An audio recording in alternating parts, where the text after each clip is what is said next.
Hello guys, আসসালামু আলাইকুম। কেমন আছেন সবাই? আশা করি ভালো আছেন। আলহামদুলিল্লাহ আমি ভালো আছি। আজকে আমি এক প্যাকেট 70 টাকার দুধ দিয়ে 1 কেজি মিষ্টি তৈরি করে দেখাবো। সাথে থাকবেন সবাই। আপনাদের কাছে একটি অনুরোধ, লাইক দিয়ে পুরো ভিডিওটি দেখে নেবেন। কেমন হয়েছে অবশ্যই কমেন্টস করে জানাবেন।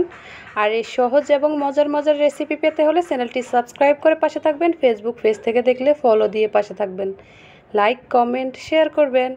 এই মিষ্টিগুলি একদম দোকানের মতো হয়, কোনো অংশে কম হয় না, খেতেও অনেক মজার, একদম দোকানের মতো। তো কথা না বাড়িয়ে চলে যাই মূল রেসিপিতে। এখানে আমি 75 টাকা দামের একটি দুধের প্যাকেট নিয়েছি। তো আমি প্যাকেট থেকে দুধটি কাপে ঢেলে নেব। হাফ কাপ হয়েছে এখানে। এখন বাটিতে দিয়ে দেব। এই পরিমাণে আমি হাফ কাপ আটা দিয়ে দেব। আপনারা ময়দা দিয়েও তৈরি করতে পারেন। স্বাদ মতো লবণ দিয়ে দেব। হাফ টেবিল চামচ বেকিং সোডা দেব। আমি কিন্তু বেকিং পাউডার দিই নেই, বেকিং সোডা দেব। আর অল্প পরিমাণে এলাচের গুঁড়ো দিয়ে দেব। দিয়ে হাত দিয়ে ভালো করে মিশিয়ে নেব। আর এই মিষ্টিগুলি আমি ঘি ছাড়া তৈরি করব। আমি এখানে সয়াবিন তেল দিয়ে দিয়েছি 2 টেবিল চামচ। দিয়ে হাত দিয়ে ভালো করে মিশিয়ে নেব। আপনারা যারা ভাবেন যে ঘি ছাড়া মিষ্টি হয় না, তাদের জন্য আজকের রেসিপি। তো হাত দিয়ে ভালো করে মিশাতে মিশাতে এক পর্যায়ে যখন দেখবেন মুট করলে দলা পেকে যায়, তাহলে ভাববেন যে মিশানো হয়ে গিয়েছে। আর এখানে আমি অল্প পরিমাণে দুধ নিয়েছি। দুধে আমি কিছুটা লাল ফুড কালার দিয়ে দিয়েছি। দিয়ে ভালো করে মিশিয়ে নেব। এখন অল্প অল্প করে আমি এই মিষ্টির গুঁড়োর সাথে দিয়ে দেব। একবারে দিতে যাব না, অল্প অল্প করে দিয়ে হাত দিয়ে ভালো করে মেখে নেব। একদম ভালো করে মিশিয়ে নিতে হবে, একটু ঘষে ঘষে। আমার আগের ভিডিওতে যারা যারা লাইক, কমেন্ট, শেয়ার করেছেন তাদেরকে অসংখ্য অসংখ্য ধন্যবাদ। এভাবেই পাশে থাকবেন সব সময়। এই যে ভালো করে মিশানো হয়ে গিয়েছে, এখন ঢাকনা দিয়ে ঢেকে 10 মিনিট অপেক্ষা করব। 10 মিনিট পর ছোট ছোট লেচি কেটে এরকম মিষ্টি বানিয়ে নেব। এই যে আমি একটা লেচি নিয়ে হাত দিয়ে গোল গোল করে মিষ্টির মতো শেপ দিয়ে নেব। আপনারা লম্বা করেও করে নিতে পারেন। এই যে একটি মিষ্টি বানানো হয়েছে, আরেকটি করে দেখাচ্ছি আপনাদের।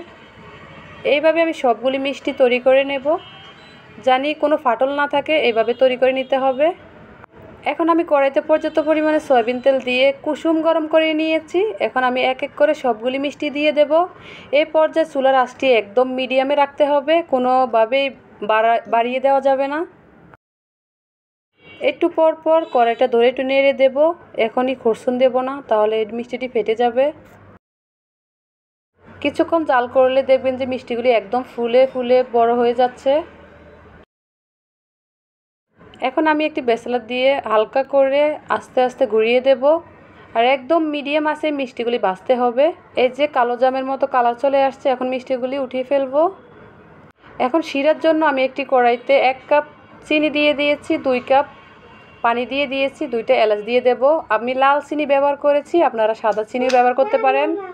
2-3টে বলক চলে আসলে তাহলে এখন মিষ্টিগুলি দিয়ে দেব। মিষ্টিগুলি হাত দিয়ে মুট করলে যদি দেখেন হাত সয়, তাহলে মিষ্টিগুলি দিয়ে দিবেন। আর ঢাকনা দিয়ে ঢেকে আমি 3 মিনিট অপেক্ষা করব। এই মিষ্টিগুলি আমি 5 মিনিট জাল করব। 5 মিনিট পর চুলাটা অফ করে ঢাকনা দিয়ে 1 ঘন্টা অপেক্ষা করব। এই যে 1 ঘন্টা পর ফিরে আসলাম। মিষ্টিগুলি শিরা খেয়ে একদম ডাবল হয়ে গিয়েছে। একদম দোকানের মতো হয়েছে। মাশাআল্লাহ, অনেক সুন্দর হয়েছে, খেতেও অসম্ভব মজার হয়েছে। এই যে আমি একটি মিষ্টি নিয়ে দেখাচ্ছি আপনাদের কত সফট হয়েছে। আর একটি মিষ্টি কেটে দেখাচ্ছি আপনাদের। এই যে একটি মিষ্টি কেটে দেখাচ্ছি আপনাদের কেমন হয়েছে ভিতরটি। মাশাআল্লাহ, এত সুন্দর হয়েছে। আপনারা বাসায় বানিয়ে দেখলে আপনারা বুঝতে পারবেন, একদম দোকানের মতো হয়। তো আজকের রেসিপিটি কেমন লেগেছে আপনাদের কাছে অবশ্যই কমেন্টস করে জানাবেন, কে কোথা থেকে দেখেছেন। আজকে এই পর্যন্তই। সবাই ভালো থাকবেন, সুস্থ থাকবেন, আমার জন্য বেশি বেশি দোয়া করবেন। আল্লাহ হাফেজ।